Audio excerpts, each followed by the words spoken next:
نحمدہ ونصلی ونسلم علی رسولہ الکریم الامین، اما بعد فاعوذ باللہ من الشیطان الرجیم، بسم اللہ الرحمن الرحیم۔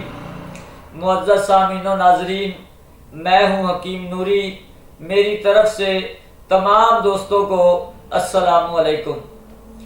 امید ہے کہ آپ سب دوست خیریت سے ہوں گے۔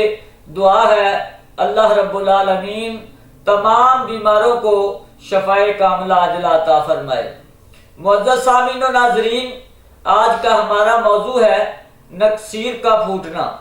اس موضوع کو ڈسکس کرنے سے پہلے اگر آپ نے ہمارا چینل سبسکرائب نہیں کیا تو ہمارے چینل کو سبسکرائب کر لیں تاکہ ہماری ہر آنے والی ویڈیوز آپ تک پہنچتی رہے۔ معزز سامعین و ناظرین، نکسیر گرمی کے موسم میں جوان یا دموی مزاج اشخاص کو یہ شکایت ہو جاتی ہے۔ بدن میں خون کی زیادتی کی وجہ سے یہ اکثر مرض ہو جاتی ہے۔ سر میں گرمی اور خشکی معلوم ہوتی ہے۔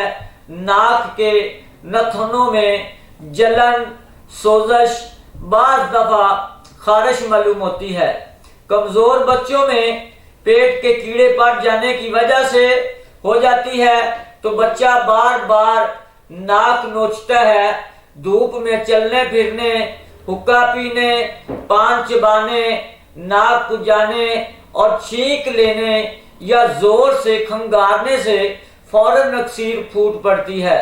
بعض دفعہ بغیر کسی حرکت کے سوزش ہو کر نکسیر جاری ہو جاتی ہے اور ناک سے خون بہنا لگتا ہے۔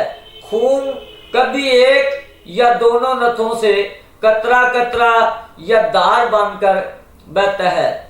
اب چلتے ہیں اس کے علاج کی طرف۔ نسخہ ہمارا نوٹ فرما لیں۔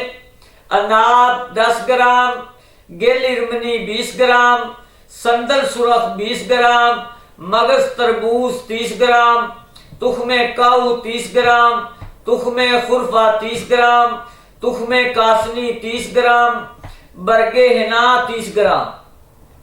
ان تمام چیزوں کا صفوف بنا کر 3 ماشا صبح، 3 ماشا دوپہر، 3 ماشا رات کو سوتے وقت شربت بزوری یا دہی کی لسی کے ساتھ استعمال کریں۔